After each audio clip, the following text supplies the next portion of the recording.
Disc Space. Votre podcast de discussion sur l'Ultimate. Bonjour à tous, moi c'est Arthur, bienvenue dans Disc Space, votre podcast d'Ultimate, et dans cette semaine spéciale WBUCC à Portimao, on reçoit chaque soir une équipe différente. Je suis avec les BTR de Toulouse ce soir, donc avec Thomas Diaz, Élie Pousson et Corentin Gréau. Salut les gars. Salut. Salut. Donc les BTR, vous êtes en open, en catégorie open. Est-ce que vous pouvez nous dire comment vous vous sentez après cette journée qui sportivement était un peu compliquée? Aujourd'hui, on avait les 2 derniers matchs de Powerpool. Ce matin, on a joué très tôt, après avoir fini très tard, dans la nuit presque, contre Magic. Ouais, contre Magic. C'était difficile, il y avait de la fatigue parce que la veille, en plus, il y avait eu des conditions très compliquées et tout. Et donc, on joue contre Frisbee ce matin. Qui est une bonne équipe, ils ont super bien joué. Une défaite 13-7. Et ensuite, on joue des Allemands cet après-midi. Et on a reperdu 2-8. On n'a pas réussi à faire une aussi bonne journée que hier, clairement. Les écarts sont plus importants, on a moins bien joué. C'est le 3e jour de compète pour pas mal de monde. Il y a de la fatigue qui commence à s'installer. Donc effectivement, c'était pas une journée évidente, mais demain, on va bien se reposer, on va repartir très fort pour demain, jouer notre 16e à fond. Les Frisbees, eux aussi, ils avaient joué super tard hier. Je voulais juste qu'on vienne sur ce match d'hier contre les Magic, où alors moi je l'ai pas vu le match, mais a priori ça s'est terminé dans le noir, sous une pluie horrible. C'était vraiment l'enfer, ou comment vous avez ressenti ce match? Non, alors c'était pas tant l'enfer sur le plan de la météo, parce qu'il y a eu un gros orage dans la journée où les terrains ont été évacués. Ouais. Et vers 7h15, les matchs ont pu reprendre, puisque le vent avait chassé les nuages. Donc il y avait quand même beaucoup de vent, mais en termes de pluie, ça s'était bien arrangé. Nous, on jouait à 18h15, donc contre Magic. Et donc c'était surtout très venteux, mais en termes de pluie, ça allait. C'est juste que Magic est rentré très fort dans le match au début. Ils nous ont mené 5-2. Et derrière, on revient très très fort pour les mener 9-7. Et derrière, ils reviennent pour aller jusqu'à un univers, ce qui fait que le match a duré longtemps. Donc la nuit est tombée. Il y avait toujours du vent. Et ils finissent par l'emporter 10-9. C'est ça. Et si je peux rajouter, en fait, à la base, on devait jouer à 17h45 et les intempéries de la journée ont décalé les matchs parce qu'il y avait des coupures, ce qui fait qu'on a commencé une demi-heure plus tard. Du coup, ça explique aussi qu'à la fin, on finit pas dans la nuit, mais c'est très peu de luminosité. Sur l'univers, franchement, les deux équipes voyaient pas les deux lignes face à face. On avait du mal à voir les joueurs en face et tout. Donc, Okay. ouais, c'était spécial. Et comment vous gérez le fait que du coup le match a été décalé? Je crois qu'à un moment vous saviez même pas si le match allait se faire dans le soir même ou pas. Et comment vous faites? Vous restez au chaud, vous essayez de vous maintenir pour on attend que le match commence. Ça se passe comment? Ouais, dès qu'il y a eu les coupures, de toute façon il pleuvait tellement, on s'est tous mis à l'abri.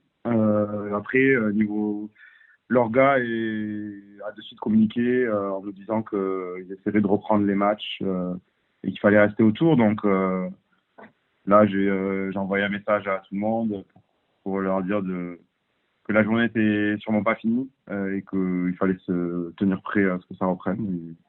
Okay. Donc après, nous on jouait assez longtemps après la coupure. Donc je sais qu'il y a eu d'autres équipes qui jouaient. Ça a été le bordel pour ceux qui jouaient les matchs d'avant, quoi. Mais pour nous, c'est OK. Il y a même certains matchs qui avaient commencé et qui ont été carrément arrêtés à cause de la tempête. Donc les scores étaient en cours. Pour remettre dans le contexte, c'est vrai que j'en ai pas reparlé au début de cet entretien. Là, vous êtes dans une power pool, donc la poule N, dans laquelle vous vous retrouvez. Donc, il y a 5 équipes, dont 3 équipes françaises. Les 3 équipes françaises en Open. Magic, Danger, 33 Tours de Bordeaux et donc vous. Donc ça, cette power pool, elle s'est terminée aujourd'hui. Malheureusement, pour vous, c'est 4 défaites. Donc dernière place de la power pool. Mais entre guillemets, rien n'est perdu parce qu'en fait, vous allez jouer un crossover qui peut vous permettre de vous retrouver en huitième de finale. C'est ça, hein? Exactement. Oui, Ça, on va jouer les Danois de KFK. Ah, ok, c'est les Danois que Magic avait rencontrés hier. ça, exactement. Ok. Vous savez à quelle heure vous jouez? 10h50. 10h50, ouais. Ok. Pour les scores de l'Open, donc sur cette poule N qui s'est terminée du coup ce soir, c'est Magic d'Angers qui remporte la poule, qui est premier. Comme quoi c'est hyper serré parce que vous finissez à l'univers contre eux et vous êtes cinquième. Donc vraiment c'était, en tout cas moi de ce que je vois, c'est que j'ai l'impression que c'est vraiment 5 équipes de même niveau, quoi. Il n'y a pas un écart phénoménal. Alors, je pense que le jeu des différentes équipes joue beaucoup. Déjà, Ouais. Magic, BTR, on est 2 équipes françaises, donc déjà, savoir connaître les joueurs adverses et savoir un petit peu quels sont les contrats, quels sont les mecs à prendre, ça aide beaucoup. On connaît leur jeu, on les a déjà joué en championnat de France, on les a beaucoup vu jouer. Alors que d'autres équipes, notamment, je prends pour exemple les Frisbees qu'on a joué ce matin. Voilà, c'est des mecs, on sait pas trop comment ils jouent. Et voilà, ils avaient par exemple un jeu très aérien, beaucoup de scuba, beaucoup d'upside, de la grosse intensité physique. Et avec la surprise, ça creuse le score. Ouais, ok. Et puis ensuite, avec l'expérience, je pense que Magic, c'est une équipe qui est hyper expérimentée, qui arrive à sortir des gros matchs, à garder la tête froide dans les moments compliqués. Et ça, c'est aussi ce qui fait les grosses équipes. Ils ne sont pas premiers de poule pour rien. Oui, on rappelle Magic, je crois que c'est sextuple champion de France en beach. Et vice-champion d'Europe. Vous n'avez pas encore été streamé, vous savez s'il y a des chances que vous soyez streamé dans les prochains jours? Parce que du coup en Open, nous on a eu le droit du coup à avoir le match Magic 33 tours, victoire des Magic 13-10. Premier turn après 20 minutes de jeu, c'était un jeu super propre des deux côtés au début. Et puis après, Magic a commencé à s'envoler et à prendre 3 points d'avance rapidement. Et ils l'ont gardé jusqu'au bout.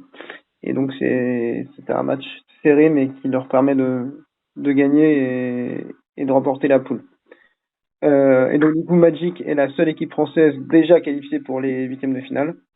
Et en attendant peut-être d'être rejoint par vous et par les Bordelais. Est-ce que vous avez vu les autres catégories, le mix et le féminin ou pas du tout? Oui, oui. Non, mais d'ailleurs, je dis une bêtise, je crois que c'est le match des manchots où je vous ai vu sur le bord du terrain. Oui. Ouais. Et Yaka également. Ouais. D'accord. Ouais, on essaye de regarder les matchs, de suivre les autres équipes françaises dès qu'on peut, si ça colle bien avec notre emploi du temps. Et pareil, nous, quand on joue, il y a toujours des équipes, des Français, d'autres clubs qui viennent venir. Donc, ça, c'est vraiment cool de voir la communauté française qui se soutient, qui se suit, qui s'encourage. Donc, ça, c'est hyper cool. Est-ce que vous avez un truc que vous avez retenu ou une équipe qui vous a impressionné française sur les 3 premiers jours là? Je pense que il n'y a pas de débat. Frisgo en mix, ça a l'air très. Je pense qu'on est d'accord. Frisgo, c'est 6 matchs, 6 victoires. Ouais. Ils viennent, là, au moment où on enregistre, ils viennent de terminer leur match contre RFO qu'ils ont gagné 11-8. Donc c'est la deuxième défaite de RFO. Il y a Manchot également qui jouait contre une équipe espagnole, là, les Sharks, mais j'ai pas le résultat final, je sais pas si vous l'avez, vous. Non. C'est Shark qui gagne à l'univers. Qui gagne à l'univers. Ok. Ouais. Donc, dommage pour les Manchots. Après, franchement, toutes les équipes là en mixte, RFO et Manchots aussi sont très chauds, mais Frisgo a l'air au-dessus. On les a vus jouer contre Margarita, une équipe italienne, je crois. Enfin, c'est irlandaise, mais avec des joueurs un peu partout en Europe, que des gros joueurs. Et Frisgo a réussi à gagner assez facilement en plus. Donc, Avec la manière, ouais. franchement impressionnant. Ils sont très forts. Ouais. Ils jouent très bien ensemble. Ils ont des gros joueurs, des grosses joueuses. Ça peut aller loin. Pour revenir sur les Manchots, parce que c'était eux qu'on avait hier dans l'émission, et on avait dit que le match le plus important, c'était le match contre Putih, l'équipe finlandaise, ce qui était streamé ce matin. Ils l'ont gagné. Ça leur a permis d'être sûr d'être dans les 2 premiers de poule. Alors après, ils ont perdu contre les Américains de Crop Tops. Donc, il n'y a pas eu photo, hein, 10-5. Mais du coup, comme ils sont terminés deuxième, ils sont dans une upper pool meilleure. Et malheureusement, comme je disais, ils ont perdu leur premier match. Donc, du coup, ouais, à l'univers, selon vos infos, parce que moi, je j'ai pas les infos. Donc, contre les Sharks, RFO aussi a perdu son premier match de Upper Pool contre Frisgo, parce que Frisgo gagne tout. Et donc, ça fait qu'on a quand même 3 équipes en mix qui sont bien parties. Voilà, Manchot et RFO, il va falloir voir ce qu'ils font sur la suite de ces poules, mais ça peut le faire. Et en féminin, du coup, vous avez vu le match qui était streamé. Est-ce que vous en avez vu d'autres? Ouais, tout à l'heure, on a vu les Yakas jouer. C'était juste après notre match contre une équipe américaine. On ne me rappelle plus du nom, mais Ah, je crois qu'elles le match en fin de journée, là? oui, Ouais, ils ont gagné. contre Scopistics. Et ils ont gagné. Je sais plus le score exactement, mais Ils ont gagné à l'univers. Donc, ils ont gagné à l'univers, et ce qui fait que elles sont dans une.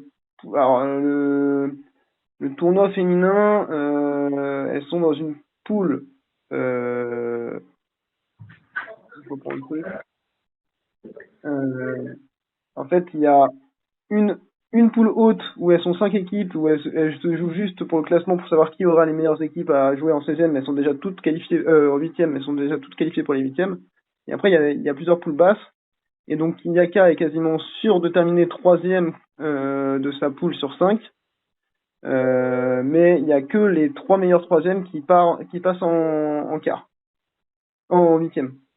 Donc c'est un peu bizarre, et du coup Yaka est un peu en balance, et il va falloir que ça va peut-être se jouer au goal average, donc il va falloir marquer beaucoup de points demain matin. non, c'est vrai que c'est un peu dur en fait parce que Bah, en le fait, format les 3 tournois sont différents. Ouais. ouais, donc c'est un peu dur à suivre les formats de chaque division. Donc, comment vous ressentez l'ambiance là-bas à Portimao générale? Vous êtes bien accueillis? Bah, l'ambiance, c'est toujours trop cool hein, d'arriver, de voir des joueurs du monde entier se réunir, enfin voilà, se jouer. Il y a plein de terrains, on voit de tout. Il y a l'open, le mix, le féminin, c'est hyper varié. C'est une super ambiance. Bon, alors il y a eu l'orage d'hier qui a un petit peu changé d'ambiance, mais honnêtement, les équipes se sont pas miné le moral. Tout le monde s'est juste abrité. Les matchs ont pu reprendre et personne s'est vraiment plaint. D'autant plus que là, le soleil est revenu, les conditions sont top. Donc, non, je pense que c'est un super événement comme prévu. L'orga est top aussi. Bon, bah, les terrains sont bien. Enfin, le sable est bien, le sable est bon. C'est très bien. Pierre. Du coup, pour vous demain, donc le match, donc c'est un 16e de finale en fait contre KFK, c'est 10h50. 10h50, c'est heure portugaise, c'est bien ça, hein? Oui. Du coup, ça fait 11h50 nous en France. Alors malheureusement pour nous Français, a priori, il n'y a aucun match qui sera streamé pour les équipes françaises demain. Mais on suivra les scores avec attention. Et donc voilà. Sinon les autres matchs importants dont on peut vous parler, c'est Manchot qui joue à 8h30 contre Sokal, une équipe américaine qui est rankée 1 en mixte. RFO qui joue contre une équipe des Philippines, qui est rankée pas mal aussi. Et puis Yaka qui jouera que à 13h10. Elle ne joue pas le matin contre une équipe allemande, mais contre qui elle devrait gagner parce que c'est l'équipe la moins bien classée de leur poule. Voilà, merci les gars. Merci d'avoir pris un peu de temps parce que c'est vrai que je vous ai pris au dépourvu. Mais en tout cas, c'est cool d'avoir pris un peu de temps et de nous avoir partagé votre expérience. Il n'y avait pas de souci, c'est normal, ça fait plaisir. Avec plaisir, merci à toi. Et je vous souhaite une bonne nuit et puis un bon match demain. Disc Space est un podcast de Focus Ultimate France.